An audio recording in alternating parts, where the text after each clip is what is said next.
السلام علیکم ورحمۃ اللہ۔ بسم اللہ الرحمن الرحیم۔ رمضان المبارک کے مہینہ میں ہم روزے رکھتے ہیں، قرآن پڑھتے ہیں اور 5 وقت کی نماز جو اللہ پاک نے فرض کی ہے وہ ادا کرتے ہیں۔ لیکن رمضان المبارک کے مہینے میں ایک خاص عبادت ہے جو رمضان المبارک کے ساتھ مخصوص ہے، اور وہ ہے نماز تراویح، جو رمضان المبارک کے مہینہ میں ادا کی جاتی ہے، جو مسجدوں میں اور جو ہے عورتیں گھروں میں ادا کرتی ہیں۔ تو اللہ پاک نے ہم کو ایک نماز عطا فرمائی جس کو نماز تراویح کہا جاتا ہے، اور نبی کریم صلی اللہ علیہ وسلم کے زمانہ میں قیام اللیل کہا جاتا تھا۔ صلاۃ التراویح کو قیام اللیل مطلب کہ رات کی نماز کہا جاتا تھا،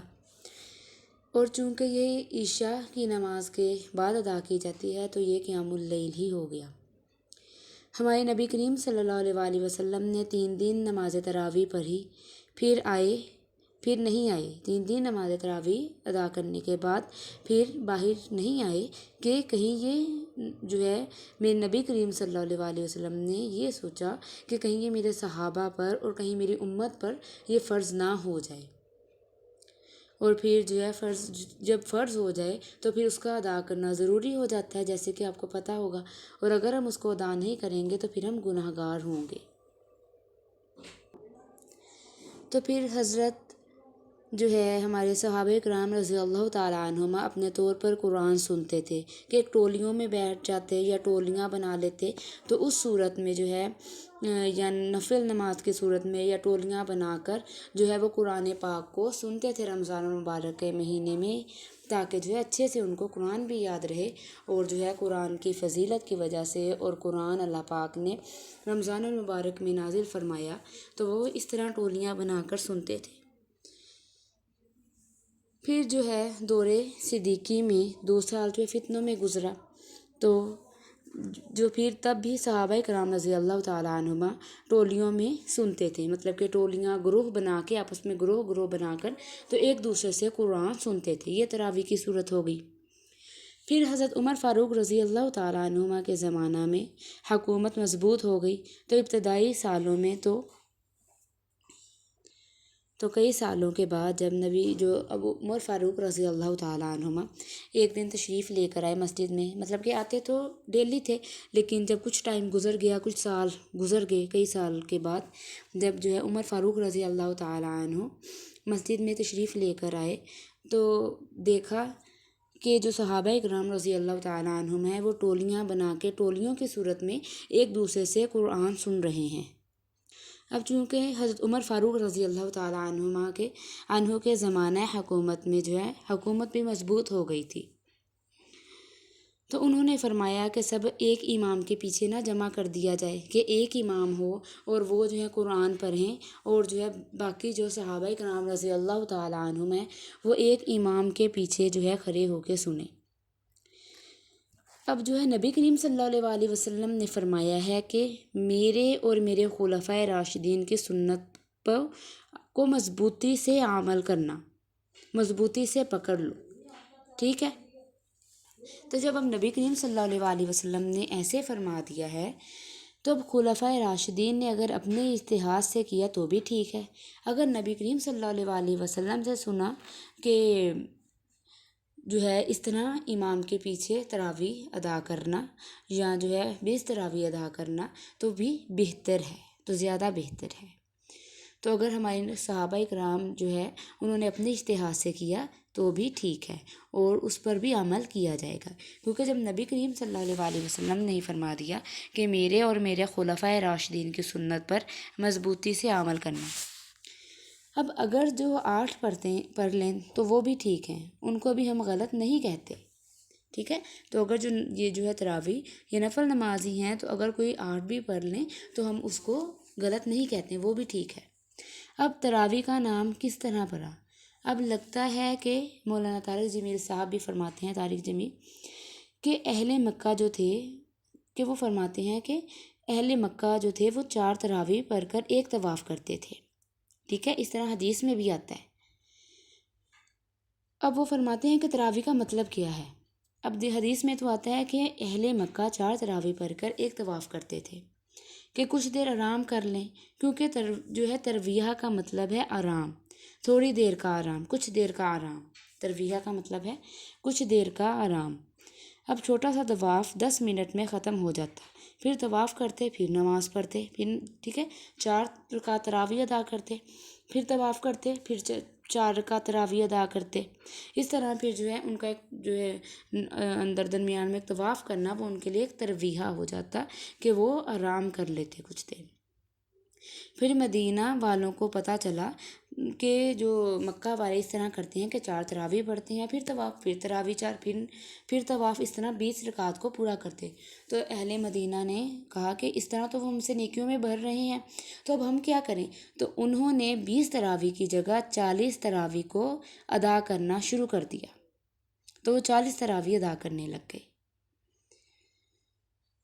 اب یہ جو نفل نماز ہے، جو مکہ والوں نے 20 ادا کر لی تو یہ بھی ٹھیک ہے، مدینہ والے 40 ادا کرنے لگے، یہ بھی ٹھیک ہے، کیونکہ نماز جو ہے تراویح نفل نماز ہے، تو اگر اس کو زیادہ بھی کر لیں گے تو اس میں کچھ بھی غلط نہیں ہے، بلکہ ثواب ہی زیادہ ملے گا۔ اب جو کہتے ہیں کہ 20 تراویح نہیں پڑھ سکتے ہیں، تو یہ جو ہے جہالت کی بات ہے، ٹھیک ہے، جہالت کی بات ہے، اور نماز نفل ہے وہ جتنی بھی پڑھ سکتے ہیں،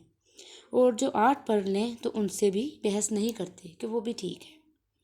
اور امت کا لاکھوں کروڑوں کا ایک بات پر جمع ہونا بذات خود اس کی طاقت کی ایک دلیل ہے کہ جو بہت سی جو لاکھوں اور کروڑوں جو لوگ ہیں، اور جو سب سے بڑی بات جو ہے حرمین شریف میں جو ہے مکہ میں مسجد جو ہے حرم ہے، حرم شریف ہے، اللہ کا بیت اللہ شریف جہاں پہ ہے مکہ مکرمہ میں، مسجد جو ہے بیت اللہ شریف میں 20 رکعت نماز جو ہے تراویح ادا کی جاتی ہے، اور مسجد نبوی صلی اللہ علیہ وسلم میں بھی 20 رکعت تراویح ادا کی جاتی ہے۔ تو یہ بھی جو ہے یہ بھی بات جو ہے ایک جو بالکل ثابت ہو گئی، اور جو امت کا اس پر جو اجتماع ہونا، ٹھیک ہے، جمع ہونا امت کا کہ کتنے جو لوگ ہیں لاکھوں کروڑوں دنیا میں، اور ان کا اس بات پر ہی اکٹھے اور جمع ہونا کہ 20 رکعت تراویح وہ ادا کرتے ہیں، تو یہ بات ثابت ہو گئی کہ جو ہے 20 رکعت تراویح ادا کی جائے گی۔ اور حضرت عمر فاروق رضی اللہ تعالیٰ عنہ کے زمانہ خلافت میں 20 رکعت تراویح جو ہے امام کے پیچھے پڑھی جاتی تھی، اور باقی صحابہ کرام رضی اللہ تعالیٰ عنہ کے زمانہ میں بھی ایسے چلتا آیا، اور جو حرمین شریف میں جو ہے دونوں طرف جو ہے اسی طرح 20 رکعت تراویح پڑھی جاتی ہے۔ اور جو یہ لوگ کہتے ہیں کچھ لوگ کہ 20 رکعت تراویح نہیں ہے، تو پھر اب یہ ان کی بات کی تردید ہو گئی، ٹھیک ہے۔ اب اگر اس کے بعد بھی وہ اس طرح کہیں کہ نہیں ہے 20 تراویح، تو یہ پھر ایک جہالت کی بات ہو گئی۔ اب جو ختم قرآن پر دعا مانگی جاتی ہے، یہ حضرت عثمان رضی اللہ تعالیٰ عنہ کا عمل ہے۔ اب ختم قرآن کی دعا یہ ہمارے خلیفہ حضرت عثمان رضی اللہ تعالیٰ عنہ سے منقول ہے۔ تو جو پہلے جو ہے جو ختم قرآن ہوتا تھا، تو پھر جو ہے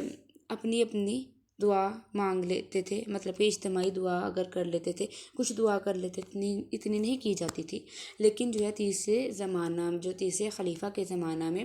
جو ہے اہتمام کے ساتھ دعا کی جاتی، اکٹھی بھی کی جاتی، اور اگر کوئی اپنی دعا کرنا چاہتا، اپنے دل کی دعائیں، کوئی بھی دعائیں، تو وہ بھی کر لیتے۔ تو یہ تب سے چلتا آ رہا ہے، اور اس طرح جب یہ ہم قرآن اپنا ختم کرتے ہیں، ختم قرآن ہوتا ہے، تو یہ بھی اگر ہم جو دعا کرتے ہیں، اور یہ بھی ہمارے صحابہ کرام رضی اللہ تعالیٰ عنہما سے ثابت ہے، حضرت عثمان رضی اللہ تعالیٰ عنہ سے ثابت ہے، تو جو صحابہ کرام رضی اللہ تعالیٰ عنہما کا عمل ہے، وہ بھی نبی کریم صلی اللہ علیہ وسلم سے دیکھ کر انہوں نے کیا، تو وہ بھی سنت ہی ہو گیا۔ اب جو تراویح کی نماز ہے وہ حضرت علی رضی اللہ تعالیٰ عنہ کے زمانہ خلافت میں جماعت کے ساتھ پڑھی جاتی ہے۔ اسے پہلے ایسے نہیں پڑھا جاتا تھا، بلکہ سب جو صحابہ کرام رضی اللہ تعالیٰ عنہ اور جو تھے باقی صحابہ بھی تھے، اور جو تھے وہ اپنی جو وطر کی نماز ادا کر لیا کرتے تھے، لیکن حضرت علی رضی اللہ تعالیٰ عنہ کے زمانہ خلافت میں جو تراویح کی جو وطر کی نماز ہے، تراوی نہیں، تراوی تو اب ہم پڑھتے ہیں کہ ایک جو ہے ہمیں قرآن سناتا ہے، ایک امام آگے کھڑا ہو کے پیچھے ہم اس کے پیچھے قرآن سنتے ہیں اور ویسے اس کے ساتھ جو ہے نماز ادا کرتے ہیں۔ اب جو ہے وطر کی بات ہو رہی ہے کہ وطر جو ہے حضرت علی رضی اللہ تعالیٰ عنہ کے زمانہ خلافت میں جماعت کے ساتھ پڑھے جانے لگے، کہ جو ہے امام جو ہے وطر پڑھاتا اور پیچھے جو امت ان کے پیچھے پڑھتی ہیں۔ تو اب یہ بھی جو ہے اب اسی طرح ادا کیا جاتا ہے کہ جو وطر ہے وہ امام پڑھاتے ہیں تراویح کے بعد، اور جو ہے جو امت ہے وہ ان کے پیچھے کھڑے ہو کے وہ ادا کرتے ہیں۔ تب جو اعمال ہمارے خلفۂ راشدین نے کیے وہ بھی سنت ہے۔ اب قرآن پاک کا یاد کر لینا یہ کتنا آسان اللہ پاک نے کر دیا ہے۔ یہ بھی اللہ تعالیٰ کا ایک معجزہ ہے کہ جو بندے کوئی بھی کتاب ہوں اس کو یاد نہیں کر سکتے، مشکل ہے، ممکن ہی نہیں ہے، کچھ نہ کچھ غلطی ہو جاتی ہے، لیکن قرآن ایسا ہے کہ اس کو 7 سال کا بچہ زبانی یاد کر سکتا ہے، حفظ کر سکتا ہے، 10 سال کا بچہ حفظ کر سکتا ہے، 50 سال کا جو ہے ایک بندہ حفظ کر سکتا ہے، 70 سال کا بوڑھا اس کو حفظ کر لیتا ہے۔ تو یہ اللہ پاک کا احکام ہے اور یہ نصیحت ہے کہ اللہ پاک نے اس کو آسان کر دیا، یاد کرنے والے کے دلوں میں اتار دیتا ہے۔ اب حضرت مولانا طارق جمیل صاحب بھی فرماتے ہیں اپنے بیان میں کہ ایک بندے نے 3 دن میں قرآن پاک کو زبانی یاد کیا۔ اب کس طرح کیا کہ ایک دن میں 10، دوسرے دن میں 10، تیسرے دن میں 10۔ اب یہ بھی نصیحت ہے اور اللہ کا معجزہ ہے کہ انہوں نے 3 دن میں قرآن کو زبانی یاد کر لیا۔ اللہ نے ہمیں رات کی نماز عطا فرمائی، اور چونکہ یہ ایک مشقت ہے، اور میرے نبی کریم صلی اللہ علیہ وسلم نے فرمایا کہ تراویح کے تراویح ہم نماز ادا کرتے ہیں اس کے ہر سجدے پر 1500 نیکی لکھی جاتی ہے، اور اللہ تعالیٰ ہر سجدے میں ایک محل بناتا ہے جس کے 60,000 سونے چاندی کے دروازے ہوتے ہیں، اور ایک درخت اس کے لیے لگایا جاتا ہے جس کے نیچے 100 سال جو ہے گھوڑا دوڑ سکتا ہے۔ ہمارے نبی کریم صلی اللہ علیہ وسلم رجب سے ہی اس کا اہتمام شروع فرما دیتے۔ اب اس کی کتنی زیادہ فضیلت ہے کہ ایک سجدے پر 1500 نیکی، اور اللہ پاک جنت میں ایک محل بناتے ہیں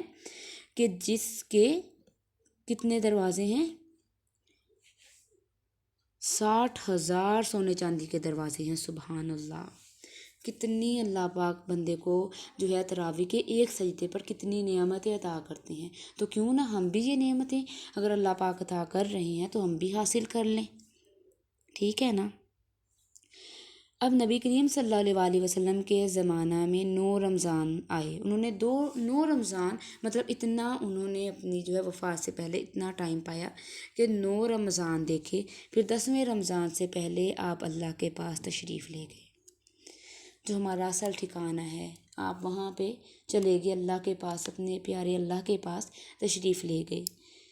اللہ پاک ہمارے نبی کریم صلی اللہ علیہ وسلم کو جو مقام محمود عطا فرمایا، اللہ پاک نے جو ہے وعدہ فرمایا وہ عطا فرمائے، اور نبی کریم صلی اللہ علیہ وسلم کو جو ہے آب کوثر ہمیں پلائیں گے، وہ جو نعمت دی اللہ پاک ہمیں وہ بھی پینے کی توفیق عطا فرمائے۔ اب آپ کی زندگی میں روزے فرض ہونے سے آپ کی وفات تک 9 رمضان گزرے، اور قربان جائیں اپنے نبی کریم صلی اللہ علیہ وسلم پر کہ ہمارے نبی کریم صلی اللہ علیہ وسلم سحری میں آخری وقت تک کھاتے رہتے کہ کہیں میری امت کو کوئی مشکل نہ ہو، کہ ان کو زیادہ دیر بھوکا نہ رہنا پڑے، کہ وہ سحری کے بالکل آخری وقت تک جو ہے کھاتے رہے، 1-2 منٹ پہلے تک بھی کھاتے رہے کہ جو ہے میری امت کو کوئی مشقت نہ ہو۔ اور ادھر سے جب سورج غروب ہوتا تو ادھر سے ہمارے نبی کریم صلی اللہ علیہ وسلم روزہ کھول لیتے تاکہ میری امت پر کوئی بھی مشقت نہ ہو۔ روزہ رکھنے میں بھی جو ہے دیر تک کھاتے، اور جو ہے کھول بھی جلدی لیتے تاکہ کہیں وقت زیادہ نہ ہو جائے۔